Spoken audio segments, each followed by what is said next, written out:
오징어 게임 같은 영화에 열광하는 이유. 오징어 게임은 전 세계적으로 큰 인기를 얻으며 현대인들의 마음을 사로잡았습니다. 이러한 영화와 드라마에 열광하는 이유는 뭘까요? 첫 번째, 극단적 경쟁과 생존 본능에 자극하기 때문이다.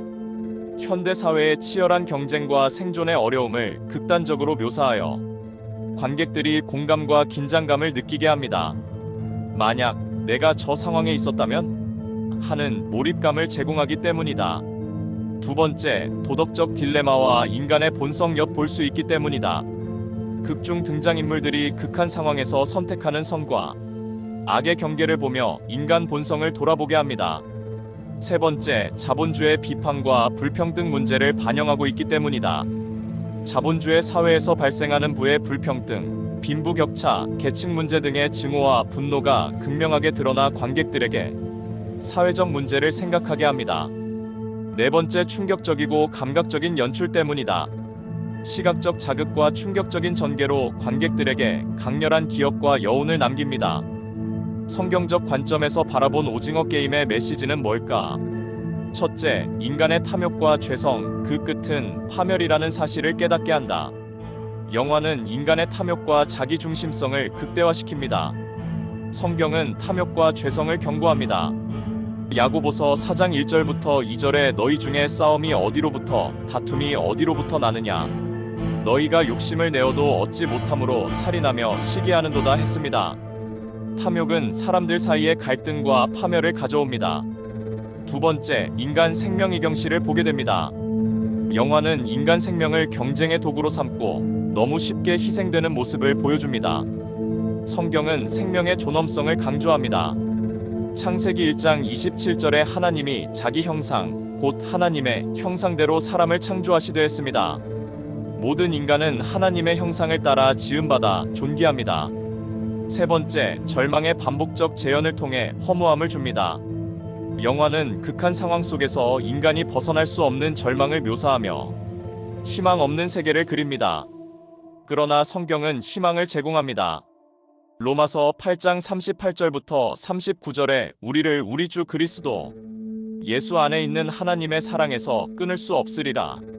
현대인의 허무와 절망 속에서 발견하는 희망의 길은 첫째, 하나님의 나라의 가치를 추구해야 합니다.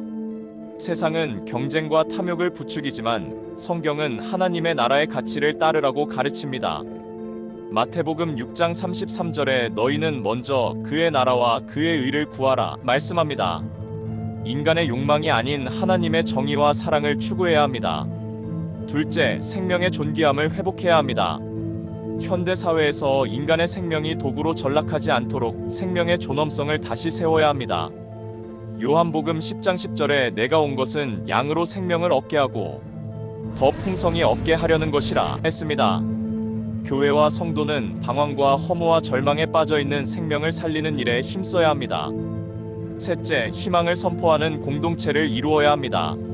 세상이 절망을 이야기할 때 교회는 희망을 선포해야 합니다.